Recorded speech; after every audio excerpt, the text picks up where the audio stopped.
نعم كنت نقول لك باللي الفريق المغربي يعني نستطيع ان نقول انه اليوم مفخره لافريقيا، لانه يمثل جغرافيا، والفيفا تعترف بالفرق جغرافيا ليس عربيا. اليوم الفريق المغربي يمثل قاره افريقيا، لازم نتكلموا على افريقيا اولا، يعني ما نخرجوش من النطاق الرياضي. اليوم الفريق المغربي كسر جدار الخوف وجدار الصمت في كرة القدم العالمية. كنا نحلموا نشوفوا فريق افريقي يتخطى الدور الثاني، والدور الثاني الحمد لله تخطيناه. كنا نحلموا نوصلوا لربع النهائي، الحمد لله كانت فرق افريقيه وصلت للربع النهائي، لكن ما يفعله الان الفريق المغربي خارق للعاده. يعني لا سيزيام ديمونسيون. يعني اليوم رانا نستناو الفريق المغربي بكل شوق في كل مقابلات نتاعو. يا مصطفى متعه، يعني والله العظيم كرة القدم اللي قدمها هذا الفريق يعني مستوى ما يلزمش نسعاو هذيك العقده من الفرق العالميه كالبرتغال كاسبانيا او كبلجيكا. والفريق الفرنسي نقولها لكم اليوم الاخ عثمان سوف يجد امامه فريق عنيد جدا جدا جدا، فريق مستعد للتضحيه للوصول الى نهائي كاس العالم. وهنا يعني نفتح قوس باش نقول باللي الفريق الفرنسي كان يتمنى ما يسقطش مع فريق يعني متعطش الى الوصول الى النهائي. وهذا شفناه يعني في الدور الاول ضد فريق التونسي. اين الفريق التونسي كانت عنده الرغبه باش يفوز على بطل العالم، وصارت له هذا الشيء. لما لا الاخوان المغاربه؟ طيب سؤال مشروع اخوي مصطفى. على الواقع. طيب اخي مصطفى، هو ملاحظه في الصميم بخصوص المدربين، خاصه هذه القضيه تاع مركب نقص. وليد الركراكي تجاوزها، قال لك علاش دائما ينظرون الينا نظره مراكب النقص، ودائما يقولوا انتم من درجه ثانيه ما تقدروش توصلوا تحققوا جوائز ولا تتقدمون في هذه الادوار في كاس العالم. نستمع لوليد الركراكي ماذا قال عن قاره افريقيا، عن المدربين الافارقه اللي هم ايضا لديهم بصمه في كاس العالم. Des moments dans l'histoire qui font que peut-être, Inch'Allah, avec des résultats, et c'est à nous de travailler, les entraîneurs africains et arabes, mais déjà, les statistiques, déjà, 5 entraîneurs africains dans 5 équipes, tu as plus de pourcentage que des Fraki, des Africains et des autres. Donc, comme il y avait 5 entraîneurs africains, et ben forcément, quand le Sénégal est passé et le Maroc, et ben ça fait 2 entraîneurs africains qui sont passés. Et on avait plus de chances d'avoir un entraîneur africain en quart de finale, puisque les entraîneurs africains étaient tous africains. Et c'est statistique, c'est mathématique. Donc à un moment donné, Dikachi, c'est comme l'expérience. L'expérience. Ça fait 10 ans que j'entraîne au Maroc, il n'a pas l'expérience. ما ممكنش شوفوا شي واحد اللي يقدر 7 ماتش طون كار دو فينال. يلا اشرح لي كيفاش سي اسامه، كيفاش واحد ما عندوش ليكسبيريونس يقدر يديرها. كومبيتونس عندك ولا ما عندكش، tu es arabe, blanc, de couleur, compétence, musulman, chrétien, compétence. Si j'ai un message à envoyer dans le monde du travail, dans tout, compétence. Et après on regarde. يونس، ماذا نعلق على ما قاله وليد الركراكي؟ المسألة دوما في الكومبيتونس، في الكفاءة، في المنافسة. هذا هو الأصل، ماهوش قضية اللون أو أنه أنت أتيت من العالم الثالث ما تقدرش تلعب مع الكبار. هذا هو الذي قلته أخي العزيز من قبل. قلت لك الرسالة إن كان هناك رسالة وصلتنا من هذا الإنجاز، فهو هذه الرسالة التي تقول لنا إن الكفاءة متوفرة في هذا الوطن الممتد، إن الكفاءة لدينا متوفرة. نحن من حسن حظنا وهبنا الله قاعدة من الشباب عريضة جدا. المشكلة أنه ينبغي علينا الآن أن نثق في هؤلاء الشباب، أن نمنحهم الفرصة، أن نمنحهم الثقة، أن نمنحهم الطاقة الإيجابية وفي تقديري فسيذهبون إلى أبعد حد ممكن. لقد أبهرنا المنتخب الجزائري من قبل، لقد أبهرنا المنتخب المصري من قبل، أبهرنا المنتخب الكاميروني من قبل. كل هذه المنتخبات، كل هؤلاء الشباب أعطوا شحنة لهذا الجيل. المنتخب السعودي وهو يفوز على المنتخب الأرجنتيني في مستهل هذا المونديال أدى خدمة كبيرة لكل المنتخبات التي لم تكن مرشحة على الورق.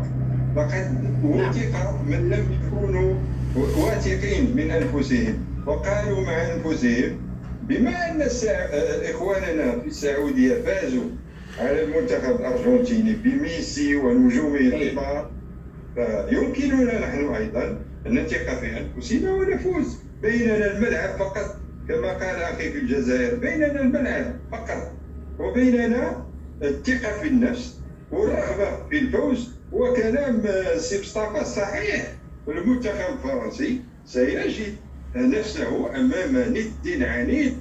وأعجبتني كلمته متعطش، أكثر من الفرنسيين متعطش لكي يعبر إلى النهائي ويفوز.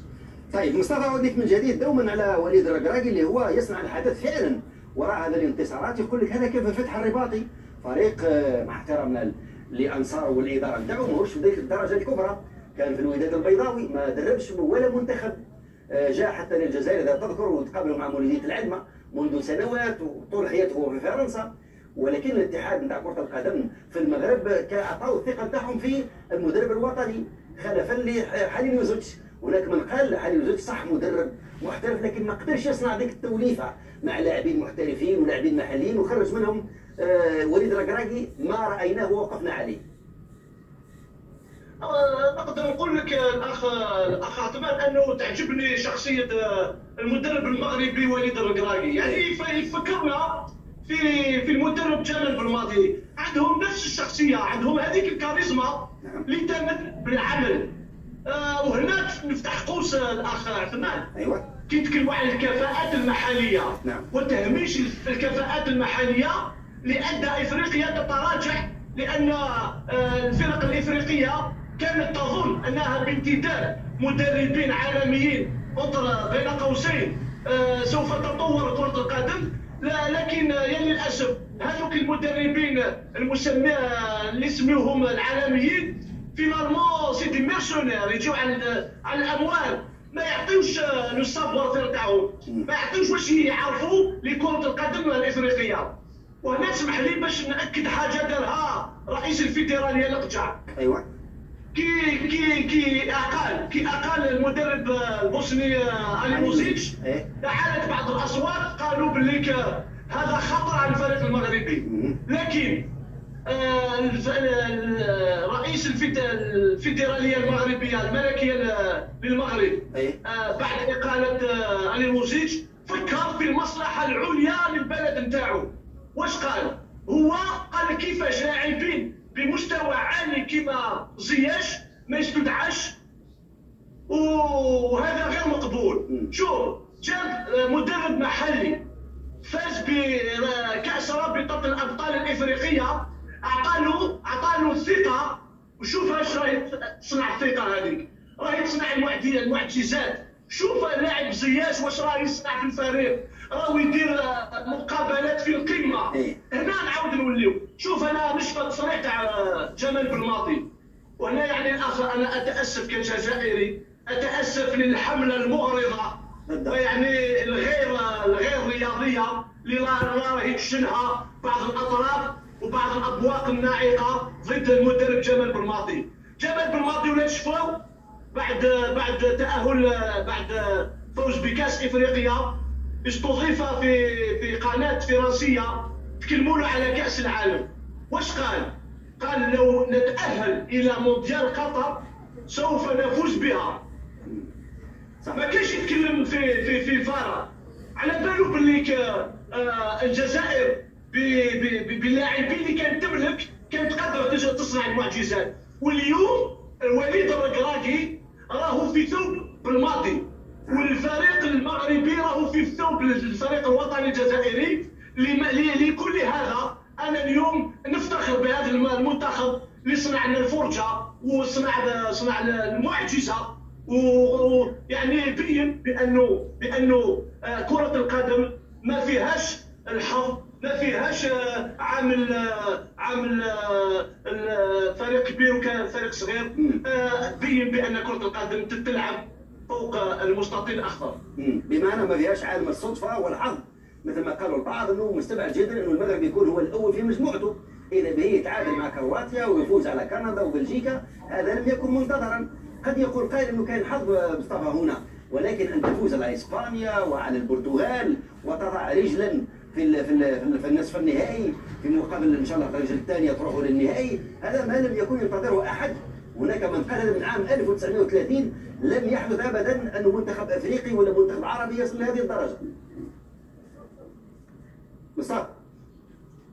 نعم، شوف اليوم كي نشوفوا يعني تألق الفرق الافريقيه، يعني نقدروا نقولوا باللي الكاميرون اللي فاز على البرازيل يعني نتيجه باهره، ولا غانا اللي حققت يعني دور اول مقبول، او حتى الفريق التونسي اللي فاز على الفريق الفرنسي بطل العالم، او حتى الفريق السعودي الشقيق اللي فاز على الارجنتين في المقابله الافتتاحيه. انه اليوم كره القدم بما يسمى كره القدم في البلدان العربيه والافريقيه تطورت كثيرا، واليوم نقدر نقول باللي في مونديال 2026 يعني سوف لن نتكلم ابدا عن فارق المستوى بين القارات. وهنا لازم على مسؤولي الكره في البلدان العربيه وخاصه الكاف في قاره افريقيا ان يضربوا على الطاوله كما يقولوا، باش يطلعوا عدد المشاركين في كأس العالم المقبلة التي سوف تحتضنها المكسيك، كندا والولايات المتحدة. نعم، إذن هناك لاعبون كثر في وسط المنتخب المغربي، لكن هناك آراء وأفكار كل واحد كيفاش يشوف. واحد يقول مثلا سفيان مرابط هو المليح، واحد يقول لا كاين زياش، كاين واحد يقول لا بونو، ولكن هناك من يقول هذه مجموعة كلها متجانسة. الفضل يعود لله اولا، ثم للمدرب، هو اللي يعرف كيفاش يصنع ويمتص قدرات اللاعبين ويصنع منهم منتخب. نستمع لما قاله سفيان مرابط. أنه هنا في الدوحة رجل الدورة بامتياز، واحد من كبار اللاعبين سفيان مرابط. Unbelievable moments, a great performance, a great day for us together as Moroccans. We are very, very, very proud today. Thank you very much. The only thing what I can say is Alhamdulillah, Allah subhanahu wa ta'ala is with us. He is with us, all the Muslims, all the Moroccan fans, all the people around the world who are with us. They're praying, they are crying, they are happy. This is for you. This is all for you. This tournament, we do it for you. Alhamdulillah, inshallah, we're gonna make you more proud, inshallah. Sufyan, can you explain what happened here in Doha since the first day? It's a dream. It's a big dream for us today. Yeah, it's unbelievable. It's more than a dream. That with all the respect, Morocco, alhamdulillah, we are in the hull of the semi-finals now. We deserve this. We fight for it from the first day we are here. We believe in our qualities. We know it's not easy. Nothing is easy in life. But if you see how we fight, how we defend, it's unbelievable. This team spirit, this team, and we deserve this. We deserve this a lot. Thank you so much, brother. Thank you so.